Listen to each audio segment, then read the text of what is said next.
This week on Indian Motorcycle Radio, 5 awesome tips for motorcyclists from our friend and brother from another mother, Scott Carter. Welcome to Indian Motorcycle Radio, and I'm your host, Reverend Ken Blanchard. This is the show about Indian motorcycles and the people that ride and love them.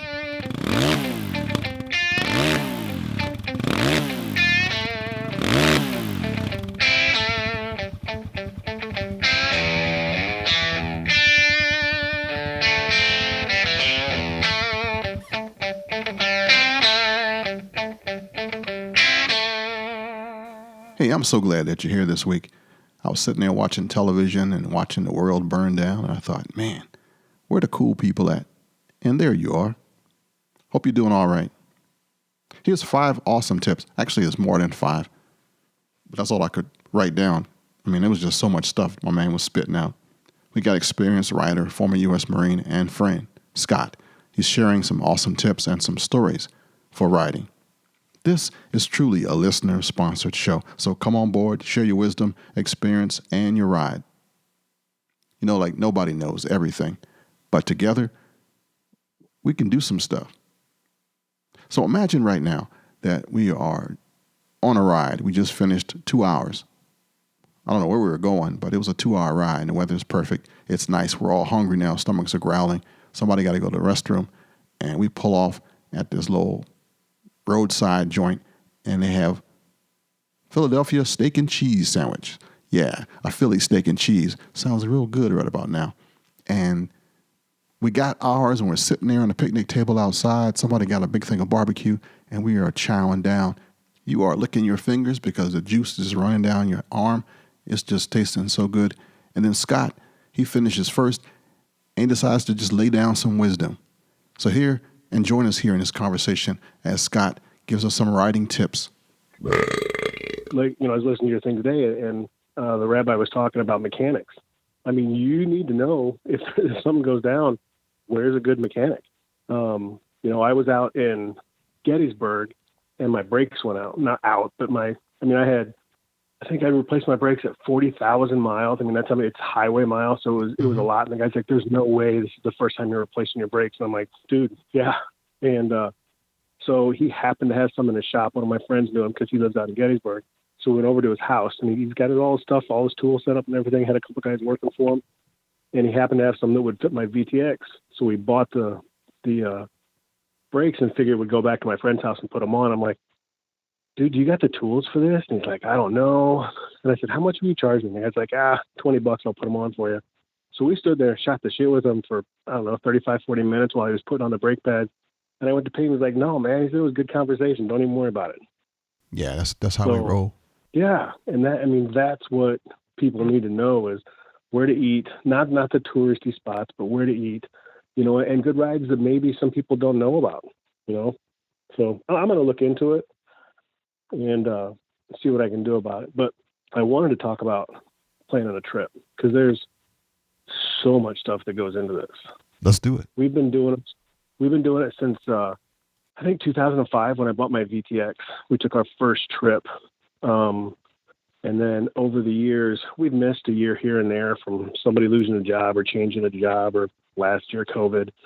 But the different stuff that we've learned is just, especially for newer riders or somebody. You just want me to start going down the list? Oh yeah, man. The floor is yours, man. So the first thing is how far in advance can we plan? And when we're talking about how far in advance can we plan, is it a loop or is it a there and back? Because that's 2 complete different rides. A loop, we've done a loop that we started out in Illinois, went down to Arkansas, went across Tennessee, went over to Tail of the Dragon. Then we went down North Carolina, South Carolina, Georgia to Florida, stayed in Florida. Then we came across Mississippi, Alabama, stayed in down in Louisiana, over to Texas, and then back up. So, that was our loop. Man, that was a nice ride right there. Oh, it was awesome. It was awesome. And we stayed, so we, when I say that, we stay at KOA campground. And when we went to Sturgis, which was an out and there and back, we went out and we planned a year in advance because we knew Sturgis was going to be packed. And a tip for Sturgis is go out the week before Sturgis because all the vendors are set up and it's half the bikes. So you can do all the rides and everything with less traffic and less chance of getting a wreck. But we booked our cabin at KOA campground, and it was like $69 a night at the time for the cabin. And it sleeps 5, but there were only 3 of us that went. So we ended up spending, $15-20 a night. So I spent $100 for the week, and I had another guy that went out with his wife and a couple friends, and they got a hotel room, and they spent $1,500 on hotels that week. So, and we had all-you-can-eat pancakes at the KOA for every morning for $1 too. What? So you can't beat that. Yeah. I've never been to a KOA with a bad bathroom or shower. They all have heat. The ones down in Florida actually had a regular mattress on them. Most of them have the old rubber mattress thing. But we just take sleeping bags and I thought the campgrounds, clothes and stuff. I thought the campgrounds was just some dirt. I mean, you just had a space like a parking lot. No, look up a KOA campground and look at the cabins. And all of them have like 5, and I can send you some pictures because I got pictures of the different cabins we stayed in too. But they typically you've got 4-man cabins that just have 4 bunk beds, and then you got a 6-man cabin that has a queen bed and then 2 bunk beds. And like when we went to Maine, so we took another loop where we went down to Arkansas and met my friend Scott, rode across Tennessee, up to Maryland, up to Gettysburg, and then we did Rhode Island, Connecticut, Maine, New York, everything on the Northeast. And we stayed in KOA campgrounds there. We stayed in a really nice KOA up in Maine, and then came back. And again, it was like $69-$79 a night. And the cabin was just across the dirt road from the shower house and stuff. And we just rode up there and spent the night, and then went and had breakfast in the morning and headed back. That's not glamping at any means. No, and that's just it. I mean, I wouldn't stay there with my wife because but I can take, we can take probably a 6 or 7 day trip and probably do it less than $500. Yeah, it's different from that big fee you said the first time.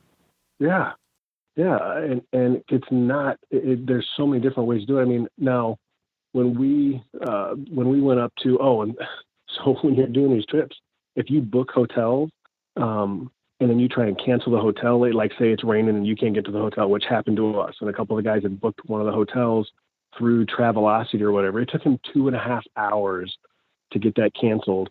And he had to go through all this arguing with them and everything else because you're not supposed to be able to cancel and everything else. A campground, as long as you call them by a certain time that day and tell them you aren't coming, you can cancel it. And even if you can't, I'm out $60, not $160 for a hotel. Right. Because at one point in time when we went up to New York, we started Sunday morning. It started raining about 10:15, and it was still raining Thursday at 3:15. And at one point, I took out my phone and I said, "You see this spot down here?" I said, "It's not raining there, and that's where I'm going." And and they're like, "But we were going to go to the Hall of Fame. We were going to go by to the NFL Hall of Fame and then Major League, the MLB Hall of Fame." And I'm like, "Dude, they're going to be there." But so is the rain, and we'll go back another time because I'm not doing that. I'm going down south. It's not raining there.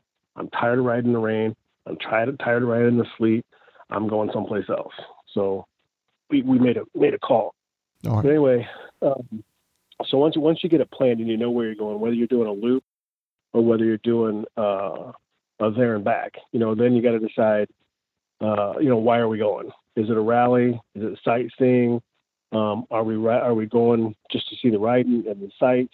How long, how far are we going? So do we need to spend a full day there? If it's a there and back, are we spending 2 days there, 3 days there? And all this goes into planning out your mileage for the day. How many miles do we have to do in a day?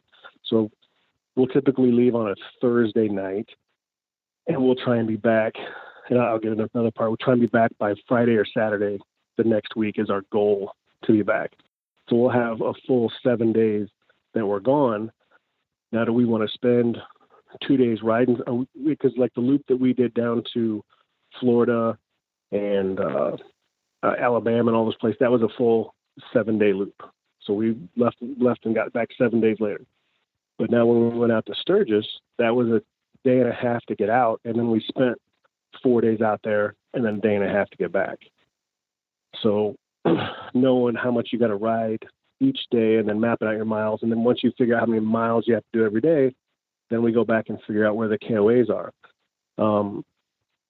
We've had those days when we were younger that we would map, would do 750, 800 miles a day.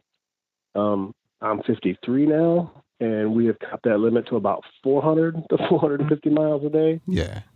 700 is no fun anymore. It's no fun.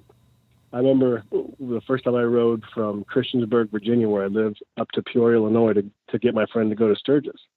And Dang. I got to his house, and I said, get on your bike. And he's like, what? I said, I still got 220 miles, and I get an iron butt. He's like, dude, I don't want to go riding. I said, get on your bike.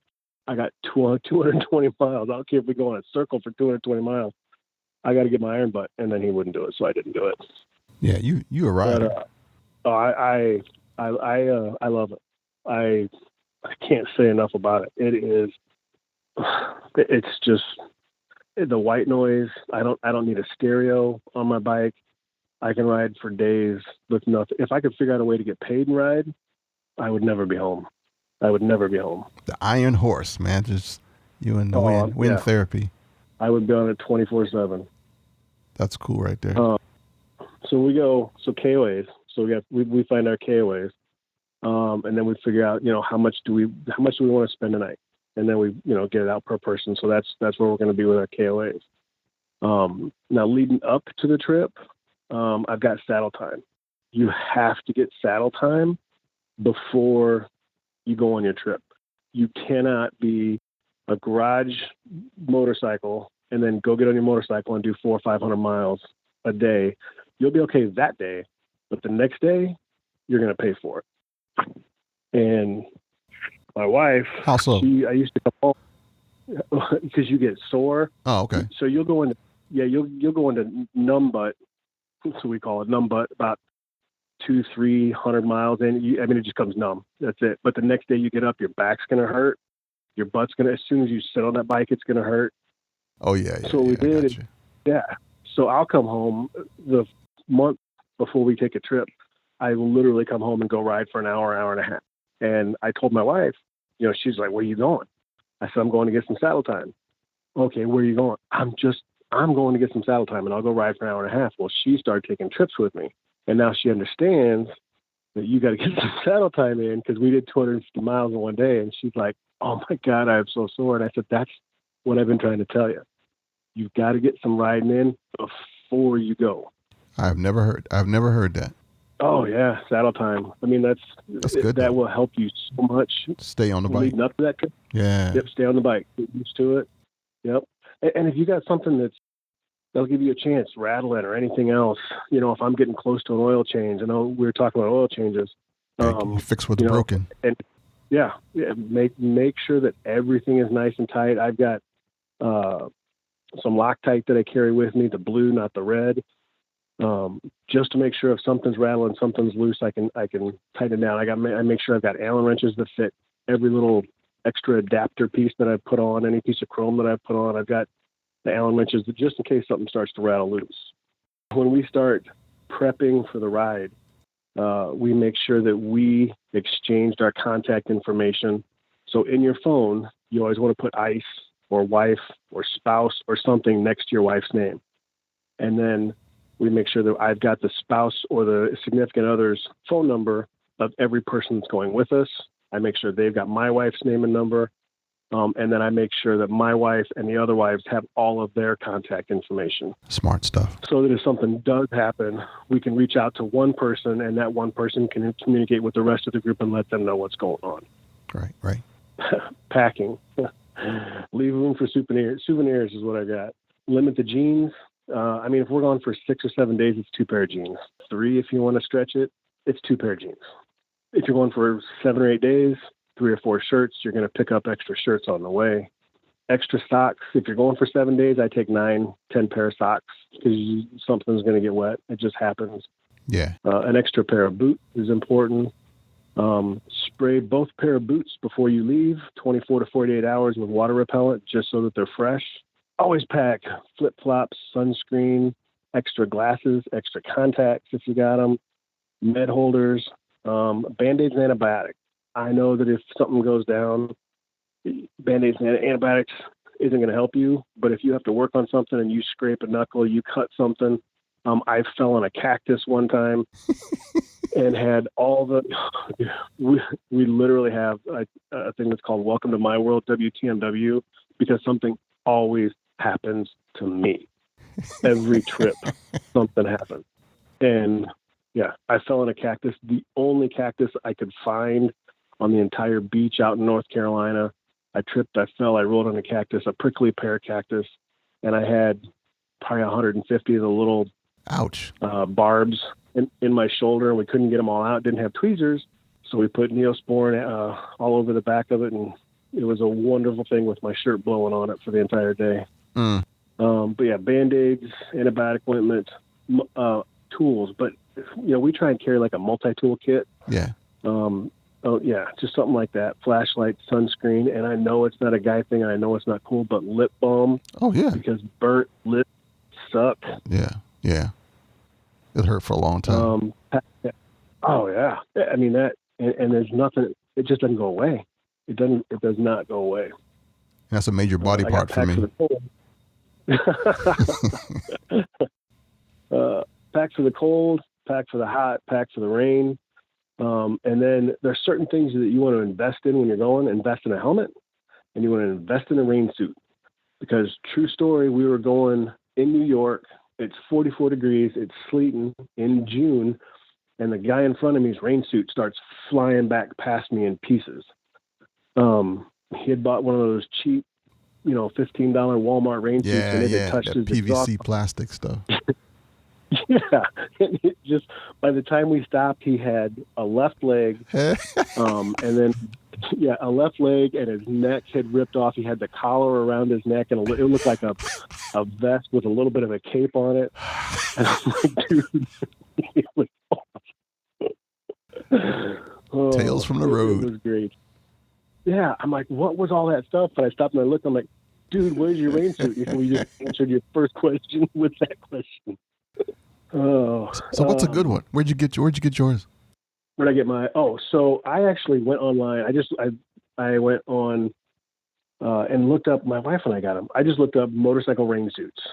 I'd have to look and see what it is, but I mean, I think it was like $79. I mean, it wasn't god awful expensive, but it came with a top and a bottom. It's reflective. It's not the sexiest thing, but if it's raining and stuff, I am not worried about how I look. Right. So yeah, I don't care. I just want to be as dry as possible. I have yet to find anything that stops that little tunnel of rain that goes down your chin, down your chest, into your stomach, and just keeps going down. Right. But so yeah, like I said, I don't know where I got mine, but it was about $79. It definitely was more than $15. I've had it for 3 or 4 years now. Yeah, that's what I'm talking about. So you can use that. Yeah. Yeah, it lasts. Okay. Yeah, I got on here. Don't pack like you're going on vacation in a car, because you don't have to know the helmet laws of all the states you're going through. That is key, and you can look that up on an app. Most dealers have a card, like they'll have a card like up next to the register that has helmet laws for all the states. I've got one in my wallet. Okay, when you stop, everyone gasses up every time, whether you need gas or not. Everybody pees when you stop, whether you need to or not. Yeah. Because we ain't stopping again. But if you do, so this is a true story too. If you do get separated, the lead group gets off the next exit. Not like the next highway exit, but the next stop exit, gas station or whatever. The next exit you can get off at, the whole group gets off and you wait for a call. So how we use that, and I'll get to write in order in a minute, but I'm always at the end. And we stopped someplace just short of New York and got gas. Everybody peed, got back on the road. All right, now I'm old enough at this age that sometimes I got to go again. And we got going, and we were no sooner on the highway, 5 or 10 minutes. I'm like, oh, man, I got to pee again. And then I'm like, but I can hold it. We're about an hour and a half, till you run tank to tank.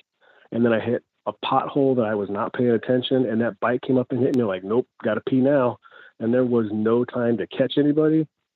So I got off, went into a gas station, peed, and I got in and out real quick. So I thought I can just jump on and catch those guys.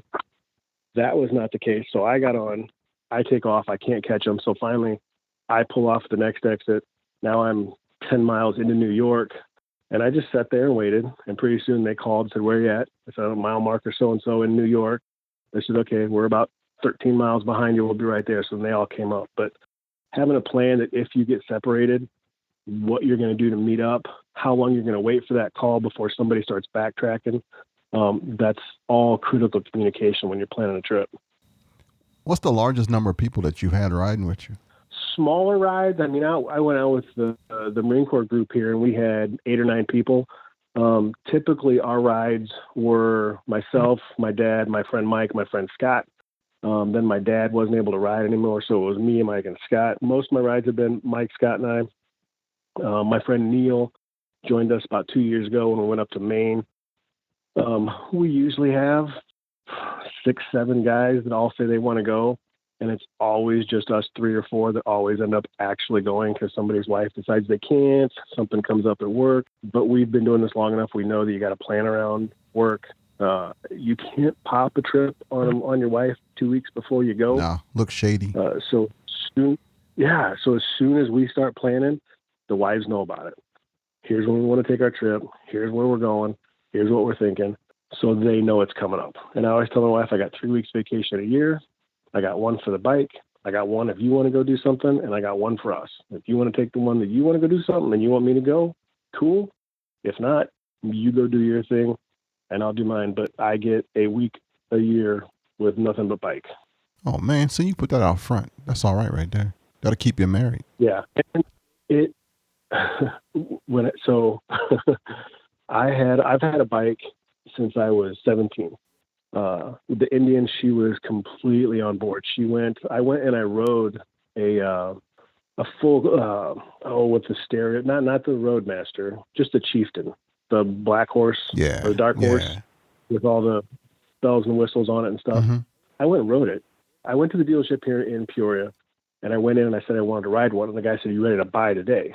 And I'm like, "I don't know. I've never ridden one." He said, "Well, if you're not ready to buy today, we don't like you to test ride because then we got to mark it down for the mile." And I'm like, "Okay, I ain't buying from you." Right. Then we moved over to Indianapolis, and we were living over there. And I told her, I said, I want to get an Indian. She's like, "Well, let's go look at them." So we went over to the Indian dealership, and the guy said, "Have you ever ridden one?" I'm like, "No." He goes, "You got to get on one." I'm like, "All right." So I went and rode that dark horse. And when I pulled back in, Carrie said, "What do you think?" And I'm like, "Oh my God." I said, "I have been playing motorcycle rider the whole time. I mean, this is a different world." I said, "I really, really like it." And she goes, "Well, it's not you." And I'm like, "What do you mean?" She goes, "I don't care if you get an Indian, but that one isn't you." And I'm like, "Yeah." She said, "That just didn't look like you." And I said, "Well, to be honest with you, I like this one." And it was the red and cream vintage. But she said, "Yeah, now that's you." And I'm like, "Huh?" Yeah. And because that's what, I mean, the picture I sent you of my VTX, it was the glass windshield, and that's just, and she's right, because I mean, having the stereo's nice and the windshield that goes up and down and the GPS is awesome, but yeah, that ain't you. Yeah, this is not me. I mean, I just want my motorcycle. I want a windshield, and the road. Yeah. And that's it. And her and I, we just go out and we'll go on farm roads and do 30 mile an hour. That's it and right just there. cruise around. And then eventually we'll get someplace and I'm like, I don't even know where we are. We'll have to turn on the phone and the GPS just to figure out where we are to get home.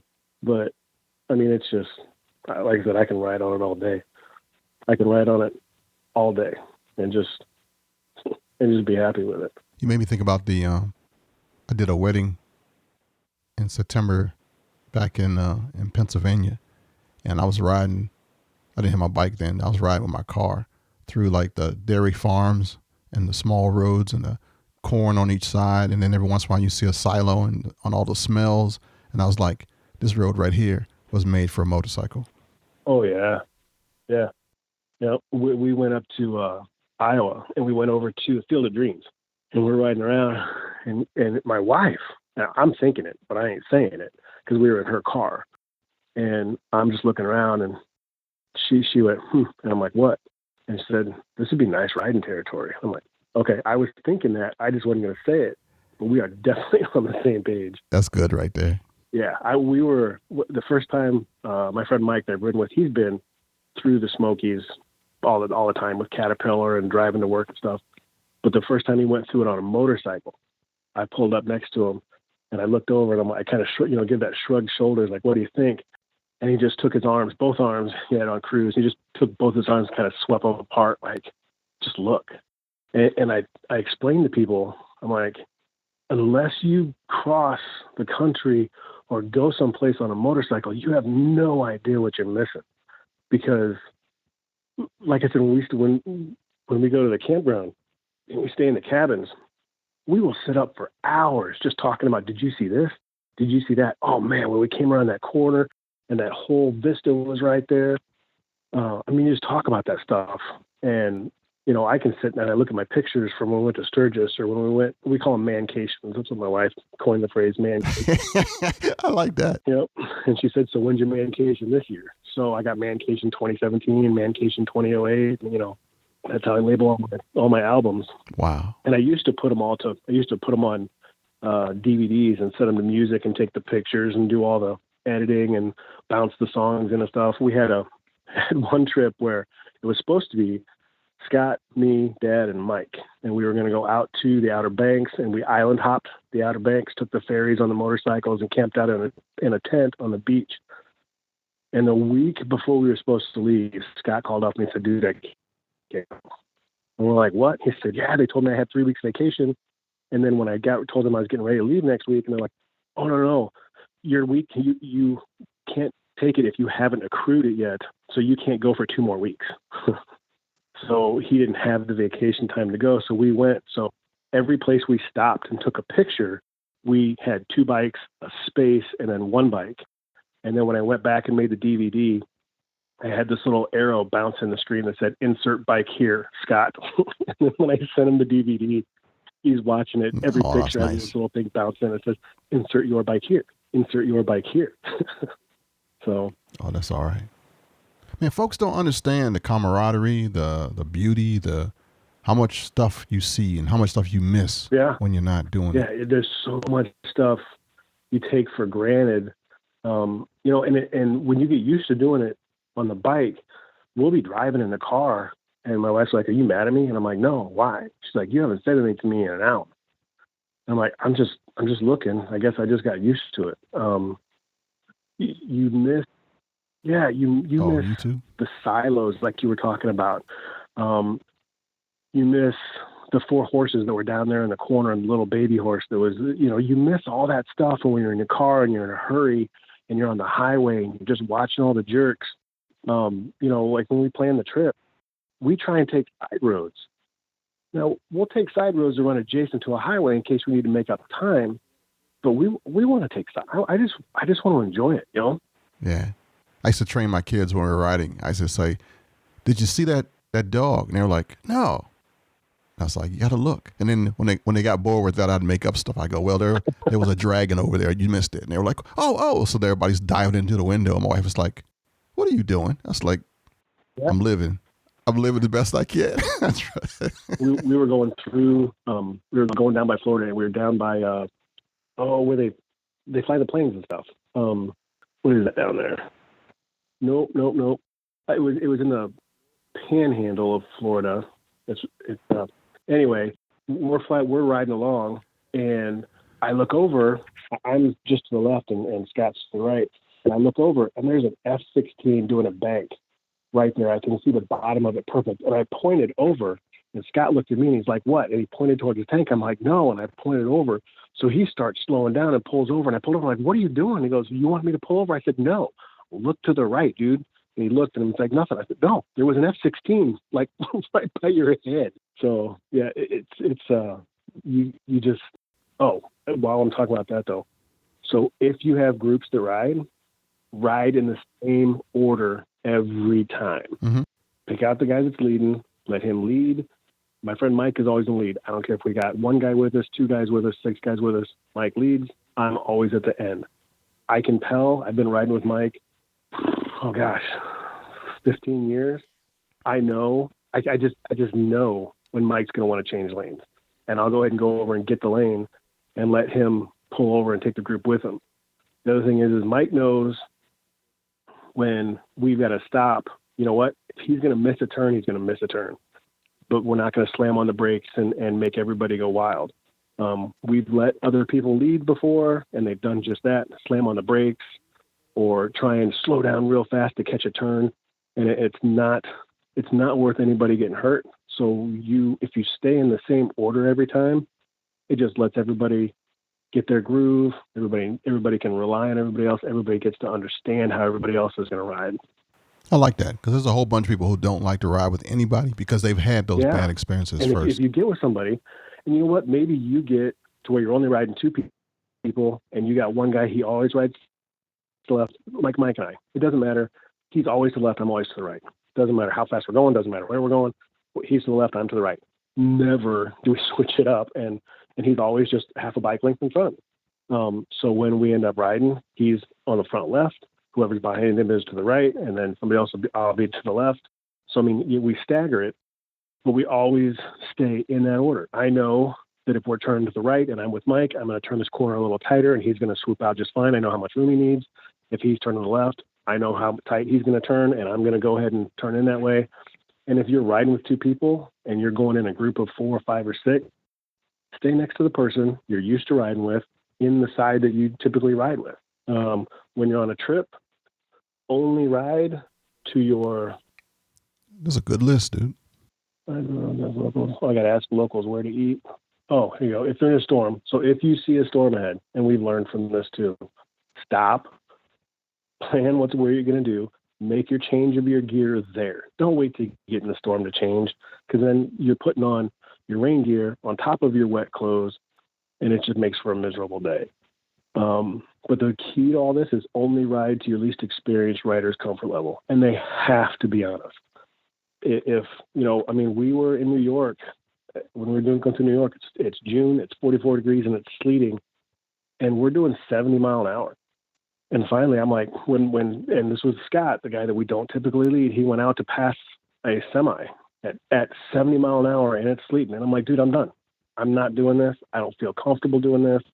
And I pulled off at an exit. And then I waited. And then next thing you know, here comes Mike and Neil. And I'm like, what'd you guys do? They said, we saw you slow down. So we turned around, we came back. And I'm like, I don't feel comfortable doing this. And I'm not doing it anymore. And they're like, no, when he passed the semi, that was the line in the sand. And we're not doing it either. So we waited there. It was 20, 30 minutes when he finally called us. He's like, where are you guys at? I'm like, dude, not doing that. I'm going home in one piece. There is no reason for me to be doing 70 miles an hour in the sleet and 44 degrees. No, not doing it. And it's my friend. He's been my friend since 6th grade. I don't care. I love you. I'm not doing it. Oh, that's cool right there. I told him he's left. So the last thing I had an order. Don't plan. Got food? Oh, so 2 things I'll give you. Don't plan the ride to end the day before you have to go back to work. So don't plan the ride to end on Sunday if you got to be back to work Monday. Oh, yeah. Plan for that ride to end Friday or Saturday to give you a day in case something happens. Because in my case, welcome to my world, something always happens. Okay. And then the other thing is take pictures, date stamp it if you can. Note the places you'd like to go back to with your spouse. They love that. You go different places on a bike trip than you do when you go back with your spouse, and you know that. Use social media if you can. Let others know where you are. We started out that trip we did, the loop through North Carolina, South Carolina, Georgia, and all that. And we just started out with Mancation Day 1, Mancation Day 2. By the time we got to Mancation Day 6, there were like 80-some people following us and saying, hey, how was the ride today? So it was cool. Enjoy the ride. Come home safe. And I always tell my wife, I tell her every time before I go, I'm super excited to go. But as soon as I pull out, as soon as I go heels up and I'm going, I am so excited to come home. And there's nothing wrong with telling her, I'm excited to come home. I'm excited to come back to you. I love you. I miss you every day, but I need this for me. Man, there's some manly tips in this thing. Way to do it, dude. I hope you can use some of them, but it is especially for people that are just starting out riding. Plan it out. Plan it out like like you mean it. And the more planning you do, the more you can enjoy it. I don't ever worry when I'm on the bike about, Wow. oh man, did I bring that extra pair of pants that I needed? But I go through it. I lay it out. My wife's done it now enough years that she's like, I lay it out and I'm like, I got everything. She's like, oh, nope, you don't have this. And she'll help me get it all packed, make them a part of it. I mean, my marriage has been so much better since I've included my wife in planning these trips. Now, and there's some wisdom in that. And you'll like this one. So I know you've talked about people riding in the cold and riding all year round. And I used to do that. But here's a tip that I have found. Mm-hmm. I will not ride in a temperature that is lower than my age. And if you stick to that, I love riding. And there's days when my wife's like, you said you wouldn't ride. I said, it's 54 degrees. She said it wasn't when you left. I said, but the temperature today is above my age. At some point in time, it's going to get above 53. So I will ride and I will come back. But nope, I'm not. Now on a trip, I don't have any choice. I'm going to ride what I have to. I'm going to ride in the rain. I'm going to ride if it gets cold. But on an everyday back and forth to work or just going out for a ride, nope. If it's below my age, Willow doesn't come out of the garage. All right. I took the year off. Man, this was good. No, this is what we're supposed to be doing. This is way better than me just yakking and then forgetting what I said like 5 minutes ago. I actually learned some stuff. I wrote a whole bunch of notes. I'm sure that other Indian riders and motorcycle riders in particular are going to like what you just said. So I'm glad you were just yakking. Because, Maureen, you made me feel good today and a couple of different things you said. So thank you, dude. And you know, I listened. So it took me a while to figure out why. I would listen to one, and then I would start to hear another one, and then I would fall asleep. And again, sir, that is no reflection on you. You have a nice, soothing voice, and it helps me relax. And I know that I got a Marine on the other end, and he's talking straight, and it's cool. But it took me a while to figure out that I started at the top, and I should have started at the bottom, because now when it auto plays, it auto plays ones I've already heard. So I'm going back. Okay. I'm going back and I think I've about covered all of them, but I'm still going back and listening to ones like I was listening to the oil change one today, which I've listened to 3 or 4 times. And who was the dude you were talking to on that? Probably Mike Farrell, his son. If it wasn't Mike, guy out of Brush Creek Cycles. He had the coolest voice, and his laugh was awesome. Oh, I loved hearing that guy talk. But I appreciate what you do. And I mean, if sometime, because all sorts of stuff comes to me, because depending on what bike you got, I mean, I'm cheap and don't now. Yeah, I spent $20,000 on a motorcycle, but and there's things that I have to spend money on. The backrest was $300 and something needed. Yeah, you have to. I mean, you just can't. But there's other ways. So my suggestion to you, so like, have you heard of Captain Itch? Yeah, yeah, I know what you're talking about. Yeah, so I mean, those are the kind of people that I think it would be cool to hear you talk to. I mean, how he started his business and what he does, because I mean, I thought I was going to make the leather guards for my engine guards. I thought I was going to make those myself. So I went down. Right. It's already been done. Yeah, it was $200 at the leather shop just to buy the leather. And I'm like, so I looked at Captain Itch. It was $85 for both guards, cut specifically where my footrests are and everything. And I'm like, why would you invest the money? You know, I bought leather covers for my grips, and they want, I think, $50 or $60 because they say Indian on them. I got the same thing from a guy off Etsy for $19. And then my aunt has the stamp kit, and I stamped USMC into it, and I put them on my bike, and everybody comments about how awesome my grips are. See, tips, baby, tips. That's all important right there. Yeah, it's just, now, like I said, I told you tonight, I was buying a piece for the bike. Buffalo. Have you heard of Buffalo brand air horns? Mm-mm. So I think it's Mike. It's a couple he's a designer, she's a designer, and he's an engineer or something like that. And they bought an Indian motorcycle, and they're like, man, we spent $30,000 for the motorcycle, and you honked the horn. Have you honked an Indian horn yet? Yeah, I have. That's on my list to replace. It's the most piss poor sound. I'm like, what is this? So if you go to Buffalo brand if you just look up Indian air horns, it'll bring up Buffalo brand, or you can type up Buffalo brand air horns. And they bought the motorcycle. They decided, you know what, this sucks. They looked them up. They couldn't find anything. So they made a company. She designed it. He built it. And they have an 8-inch air horn and a 15-inch air horn. And it's made specifically for Indian motorcycles. Nice. And I just went online tonight. They didn't have any. It kept saying out of stock, out of stock. So I shot him an email and just said, hey, what's going on with the stock? And he sent me an email back. He's like, dude, sorry, man. We were on a road trip. I just put some more stock on there right now. And I'm like, sweet. So I went and grabbed one of them. Oh, but cool. it's an air horn, and it's like 117 decibels. So people will know I'm there now. And it's made specifically for the bike. Super easy to install. So that's what I was ordering tonight. But that I had to invest in it. $289 for a horn. It's needed. Man, thank you so much. I'm going to have to get you back and make this a regular thing. So whenever you feel like coming back, man, just shoot me a text and then we'll make it happen. Cool. All right, it's time for Kickstands Up again, and we're going to head on our separate ways. Please share our show with a buddy. All you have to point them to is IndianMotorcycleRadio.com. And if you'd like to support the show, it would be greatly appreciated. BuyMeACoffee.com/motorcycle. The link will be in the show notes. BuyMeACoffee.com/motorcycle. All right, my friends, that's it for this week. I want to thank you for listening, downloading, and subscribing to your favorite righteous podcast, Indian Motorcycle Radio. Now may the road rise up to meet you. May the wind be always at your back. May the sun shine warm upon you. And until we meet again, may God hold you in the hollow of his hand. Kickstands up. Let's ride.